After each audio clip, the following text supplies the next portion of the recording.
Wisconsin Christian school shooter identified as 15-year-old Natalie Rupnow goes by Samantha. A quiet morning at a Christian school in Madison, Wisconsin, took a devastating turn when gunfire erupted in the middle of the school day.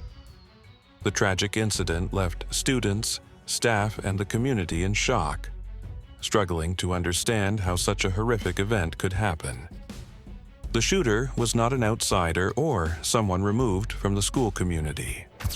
Instead, it was a 15-year-old student, Natalie Rupnow, known to many as Samantha. The news of her involvement has left many grappling with questions about what led to this tragic outcome.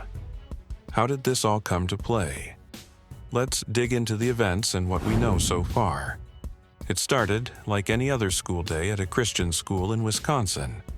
Students were chatting in the hallways, and teachers were preparing their lessons as usual. But that normalcy was shattered when the sound of gunfire echoed through the building, sending the school into chaos. Fear and confusion spread as students and teachers scrambled for safety. When law enforcement arrived, the situation had already come to a tragic conclusion. The shooter, identified as 15-year-old Natalie Rupnow, had been critically injured during the incident. Despite efforts to save her, she was pronounced dead while being transported to the hospital. Natalie, who preferred to go by Samantha, wasn't someone classmates would have imagined capable of such violence. Known for being quiet and reserved, she often kept to herself and rarely drew attention. However, those who knew her said she struggled with feeling isolated and misunderstood, a sentiment she reportedly shared on her social media accounts. Posts hinted at an inner struggle, often cryptic but filled with emotion that now seems like a troubling sign in hindsight. One detail that has drawn significant attention is a photo circulating online of Samantha wearing a t-shirt of the industrial rock band KMFDM, a band linked to Eric Harris, one of the Columbine shooters. While it may seem like a coincidence to some, others have pointed out the unsettling connection. For a community still struggling with the tragedy, such details only deepen the questions about what drove Samantha to this point and what could have been done to prevent it. Authorities are investigating reports that Samantha may have left behind a manifesto, though its authenticity has not yet been confirmed. If verified, the document could shed light on her thoughts and motivations leading up to the attack.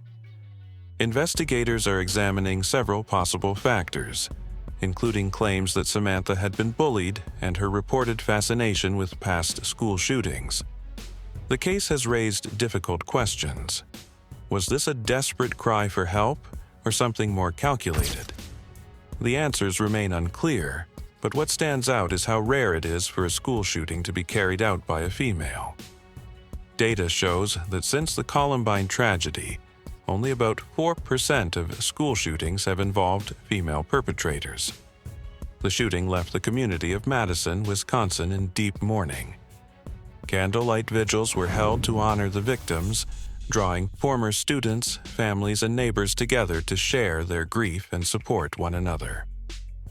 The school's entrance became a site of remembrance, where flowers, handwritten notes, and candles were left as tributes to those whose lives were lost. Local organizations, including the Boys and Girls Clubs of Dane County, stepped in to provide resources and emotional support for those affected. They coordinated counseling services and community meetings, emphasizing the importance of coming together during such a difficult time. But even as the community grieved, difficult questions lingered. Could this have been prevented? Were there signs that might have warned of the tragedy?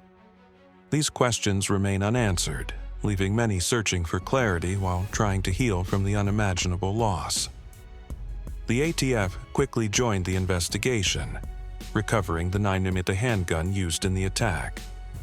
Efforts are now underway to trace the weapon's origin and determine how Samantha was able to obtain it.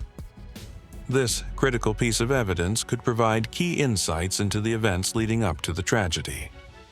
Investigators are also examining Samantha's family background, conducting thorough searches of her parents' homes in hopes of finding clues. They're looking for anything that might shed light on her state of mind or help explain the circumstances that led to the shooting. Another area of focus is Samantha's digital footprint. Law enforcement is combing through her social media activity, text messages, and other online interactions. By piecing together a timeline of her actions and communications, investigators hope to determine whether she acted entirely on her own or if someone else influenced her decisions. In a new development, the FBI announced the arrest of 20-year-old Alexander Pfaffendorf from Carlsbad, California, just days after the shooting. While officials have not provided many details about his connection to the case, his arrest has raised important questions.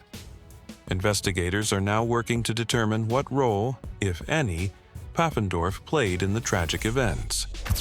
Was he directly involved in planning the attack? Did he help Samantha obtain the firearm? Or was his influence more indirect, potentially through online interactions? These are some of the possibilities authorities are exploring as they piece together the evidence. For now, law enforcement has remained tight-lipped about the specifics of Pfaffendorf's involvement. However, his arrest indicates that this case is far from closed. As investigators continue their work, the community and the nation await further answers in the search for justice and understanding. Samantha's case is not just an isolated tragedy, it's part of a larger and deeply troubling pattern. In 2024 alone, there were 83 school shootings in the United States, a reminder of the growing issue of gun violence in the country.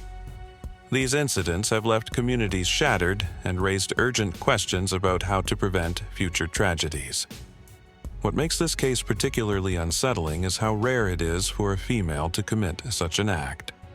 Statistics show that the vast majority of school shootings are carried out by males, making Samantha's actions an anomaly that challenges long-held assumptions. It forces us to confront uncomfortable truths about violence and reconsider stereotypes about who is capable of such acts.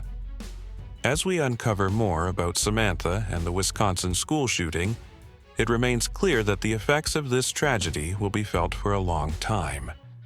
Thank you for watching, and let us know your thoughts in the comments below. For more updates on this story, don't forget to subscribe and hit the notification bell. Stay safe, and we'll see you in the next video.